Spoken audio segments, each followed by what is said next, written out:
The Carew murder case.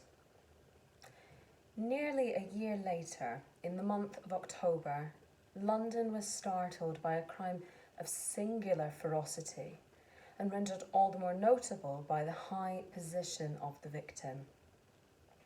The details were few and startling. A maidservant living alone in a house not far from the river had gone upstairs to bed about 11. Although a fog rolled over the city in the small hours, the early part of the night was cloudless, and the lane which the maid's window overlooked was brilliantly lit by the full moon. It seems she was romantically given, for she sat down upon her box, which stood immediately under the window, and fell into a dream of musing. Never, she used to say, with streaming tears when she narrated that experience. Never had she felt more at peace with all men or thought more kindly of the world.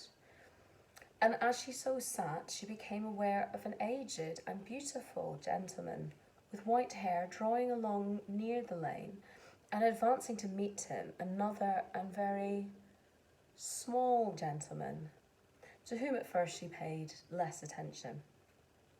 When they had come within speech, which was just under the maid's eyes, the old man bowed and accosted the other with a very pretty manner of politeness. It did not seem as if the subject of his address were of great importance. Indeed, from his pointing, it sometimes appeared as if he were only inquiring his way. But the moon shone on his face as he spoke, and the girl was pleased to watch it. It seemed to breathe such an innocent and old-world kindness of disposition, yet with something high too, as of a well-founded self-content. Presently her eye wandered to the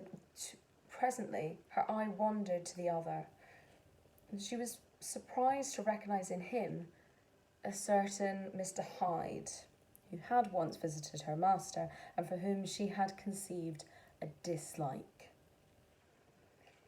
He had in his hand a heavy cane, with which he was trifling, but he answered never a word and seemed to listen with an ill-contained impatience.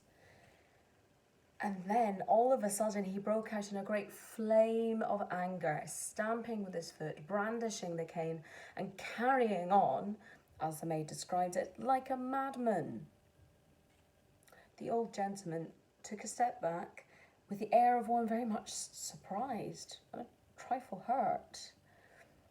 And at that, Mr. Hyde broke out of all bounds and clubbed him to the earth. And next moment, with ape-like fury, he was trampling his victim underfoot and hailing down a storm of blows under which the bones were audibly shattered, and the body jumped upon the roadway. At the horror of these sights and sounds, the maid fainted. It was 2:00 when she came to herself and called for the police.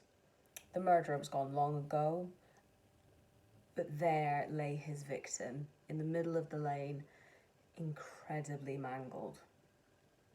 The stick with which the deed had been done, although it was of some rare and very tough and heavy wood, had broken in the middle under the stress of this insensate cruelty, and one splintered half had rolled in the neighbouring gutter.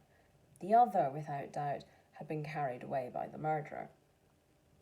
A purse and a gold watch were found upon the victim, but no cards or papers except a sealed and stamped envelope, which he had probably been carrying to the post, and which bore the name and address of Mr. Utterson. This was brought to the lawyer the next morning before he was out of bed, and he had no sooner seen it and been told the circumstances than he shot out a solemn lip. "I shall say nothing till I have seen the body," said he. "This may be very serious. Have the kindness to wait while I dress." And with the same grave countenance, he hurried through his breakfast and drove to the police station, whither the body had been carried. As soon as he came into the cell, he nodded. said he. "I recognise him. I am sorry to say that this is Sir Danvers Carew." "Good God, sir," exclaimed the officer. "Is it possible?" And the next moment, his eyes lighted up with professional ambition. "This will make a great deal of noise," he said, "and perhaps you can help us to the man." And he briefly narrated what the maid had seen and showed the broken stick.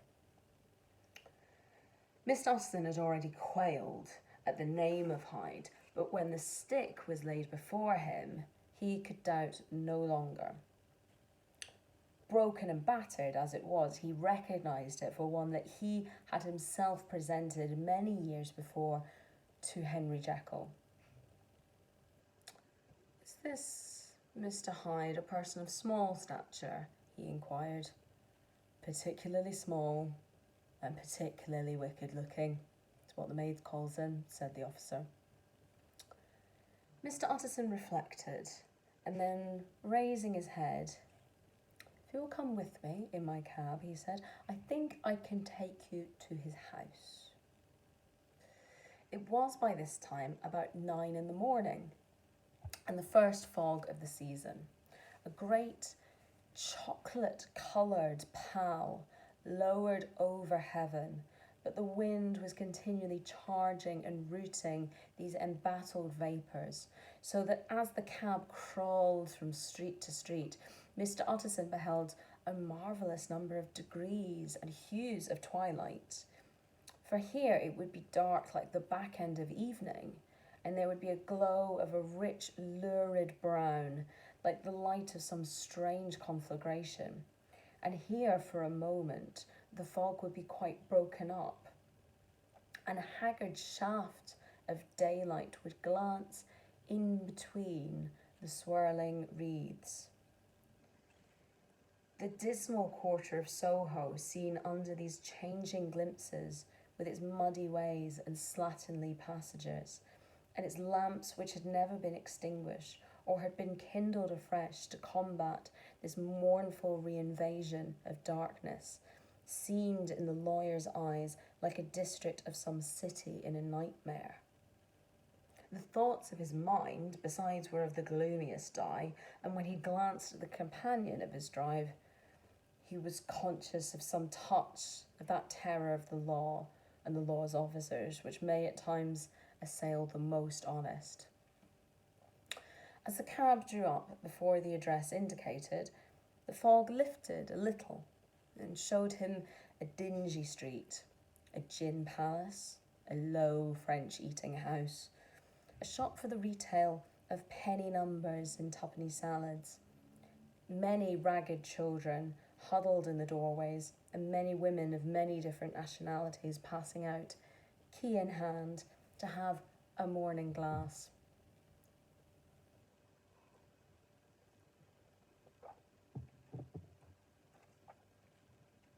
And the next moment, the fog settled down again upon that part, as brown as umber, and cut him off from his black earthly surroundings. This was the home of Henry Jekyll's favourite, of a man who was heir to 250,000 sterling. An ivory-faced and silvery-haired old woman opened the door. She had an evil face, smoothed by hypocrisy, but her manners were excellent. "Yes," she said, "this was Mr. Hyde's, but he was not at home. He had been in that night very late, but had gone away again in less than an hour. There was nothing strange in that. Nothing strange. His habits were very irregular, and he was often absent. For instance, it was nearly 2 months since she had seen him till yesterday." "Very well, then. We wish to see his rooms," said the lawyer, and when the woman began to declare it was impossible, "I had better tell you who this person is," he added. "This is Inspector Newcomen of Scotland Yard." A flash of odious joy appeared upon the woman's face. "Ah," said she, "he is in trouble. What has he done?" Mr. Utterson and the inspector exchanged glances. You don't seem a very popular character, observed the latter. And now, my good woman, just let me and this gentleman have a look about us. In the whole extent of the house, which but for the old woman remained otherwise empty, Mr. Hyde had only used a couple of rooms, but these were furnished with luxury and good taste. A closet was filled with wine, the plate was of silver, the napery elegant, a good picture hung upon the walls, a gift, as Utterson supposed, from Henry Jekyll, who was much of a connoisseur, and the carpets were of many plies and agreeable in colour.